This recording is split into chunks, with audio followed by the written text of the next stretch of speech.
नमस्कार, मैं हूं संजय शर्मा। आप देख रहे हैं 4PM महाराष्ट्र। देश के क्या हालात हो गए हैं किसी को चिंता नहीं है। एक नौजवान मुझे गाली दे के मेरी हत्या करने की बात कह रहा है। मैं ऐसे उन्मादी जिनके दिमाग में गोबर भर गया हो उनके लिए ये वीडियो बनाया हूं। आप भी सुनिए क्या मैं सच कह रहा हूं या गलत। लगभग 12 साल हो गए।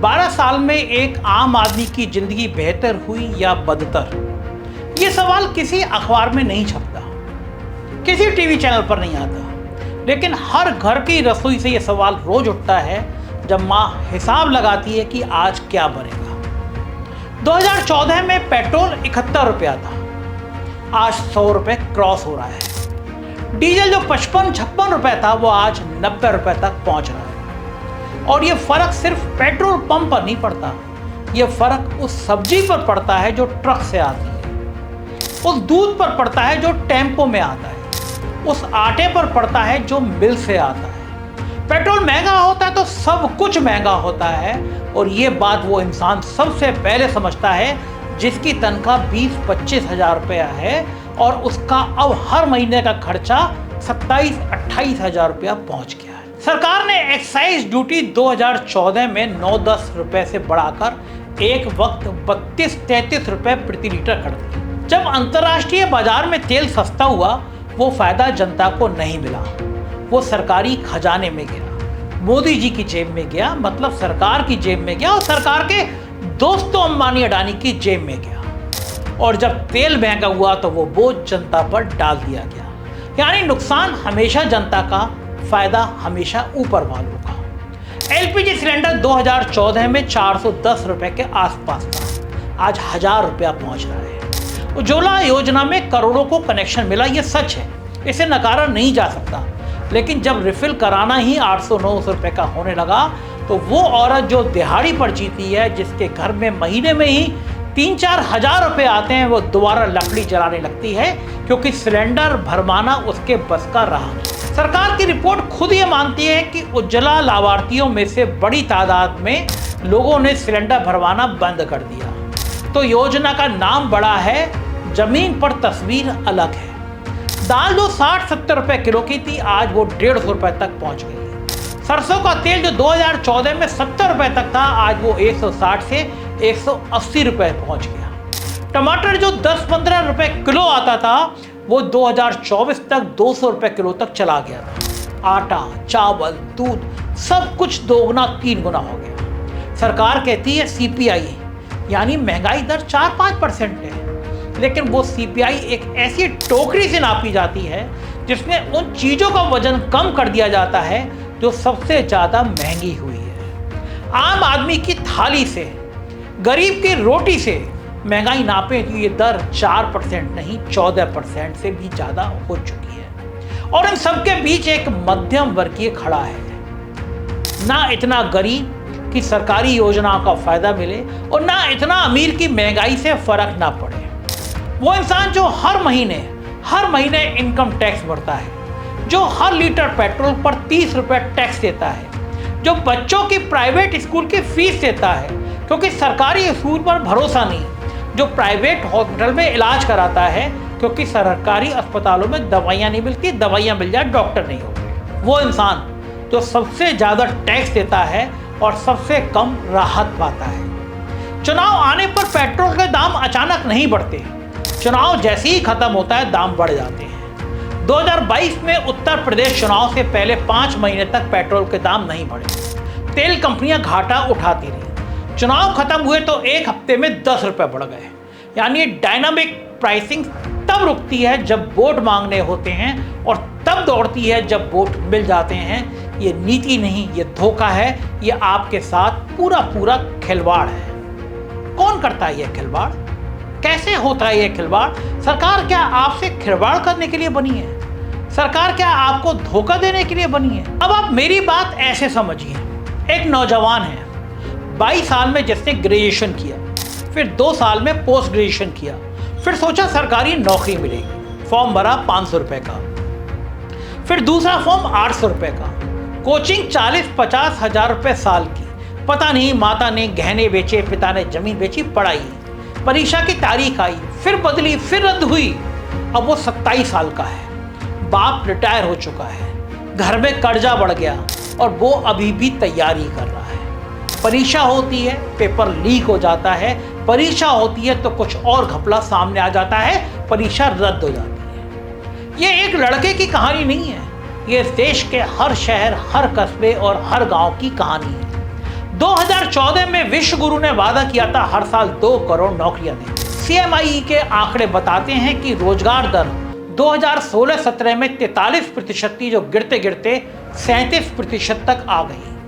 अंतर्राष्ट्रीय संगठन की रिपोर्ट्स बताती हैं कि भारत में 15 से 29 साल के युवाओं में बेरोजगार दुनिया में सबसे ऊंची दरों में से एक है। लेकिन सरकारी आंकड़े कहते हैं सब चंगा सी, सब ठीक है, क्योंकि उनके हिसाब से जो हफ्ते में 1 घंटा भी काम करे वो उसको रोजगार मिल गया, जो पकौड़े तल ले उसको रोजगार मिल गया। 1 घंटा हफ्ते में। रेहड़ी वाला रोज भूखा सोता है। रोजगार शुदा दिहाड़ी मजदूर जिसे 15 दिन काम नहीं मिला, रोजगार शुदा। केवल 1 घंटे काम मिला, रोजगार शुदा। रेलवे में 1 लाख पद के लिए 2.5 करोड़ आवेदन आए, एक सीट के लिए 250 लोग। उत्तर प्रदेश में पुलिस में 60,000 पदों के लिए 48 लाख आवेदन। ये कंपटीशन नहीं है, ये बेबसी है। ये उस देश की तस्वीर है जहां निजी क्षेत्र इतनी नौकरियां नहीं दे रहा और सरकारी नौकरी इतनी कम है कि करोड़ों लोग 5 साल बर्बाद करते हैं एक नौकरी के पीछे। नोटबंदी में 2016 में असंगठित क्षेत्र तबाह हुआ, छोटे कारोबार बंद हो गए, लाखों मजदूर शहरों से गांव वापस चले गए। GST जरूरी सुधार था, सरकार ने कहा, लेकिन जिस तरह से लागू हुआ उसमें छोटे दुकानदार, छोटे इंडस्ट्री, छोटे उद्यमी बर्बाद हो गए। फिर कोरोना आया और एक झटके में 10 करोड़ से ज्यादा नौकरियां चली गई और उसके बाद startup India, make in India, skill India नाम बड़े बड़े फ्रॉड की कहानियां जमी पर नतीजे कमजोर। उत्पादन क्षेत्र की सकल घरेलू उत्पाद में हिस्सेदारी 2014 के 16-17% से घटकर 12-13-14% तक आ गई। निजी क्षेत्र में जाओ, ये जवाब वो लोग देते हैं जिन्हें नहीं पता कि सूचना प्रौद्योगिकी के में छटनी हो रही है, इस इंडस्ट्री में छटनी हो रही है। नई इंडस्ट्री का बुलबुला फट गया है और अनौपचारिक अर्थव्यवस्था में लाखों लोग स्विगी, जोमेटो, ओला पर काम करते हैं बिना भविष्य निधि के, बिना PF के, बिना सरकारी बीमा के, बिना किसी सुरक्षा के। एक हादसा हो जाए तो जिंदगी बर्बाद, बीमार पड़ जाओ आमदनी बंद। ये रोजगार नहीं है, ये एक नई तरह की बेबसी है जिसे लचीलेपन का नाम दे दिया गया। और इन सब के बीच वो नौजवान रोज सुबह उठता है, चाय बनाता है, नोट्स खोलता है, रात को फोन पर देखता है कि कहीं कोई नई भर्ती निकली क्या, नहीं निकली। और फिर वो एक सवाल लेकर सो जाता है कि जो उसे नींद नहीं आने देता कि कब तक, आखिर कब तक।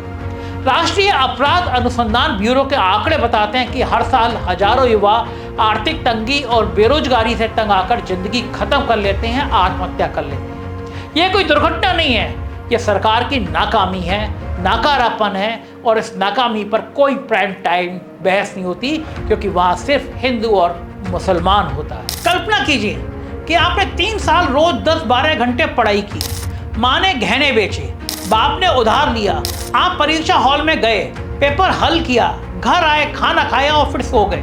पहली बार चैन की नींद और सुबह उठे तो खबर आई कि पेपर लीक हो गया, परीक्षा रद्द हो गई। उस पल आप कैसा महसूस करते हैं? वो गुस्सा नहीं है जो सड़क पर उतरे, वो दर्द नहीं है जो चीख में निकले, वो एक खामोश टूटन है, वो एहसास कि इस देश में ईमानदारी से मेहनत करने का कोई फायदा नहीं।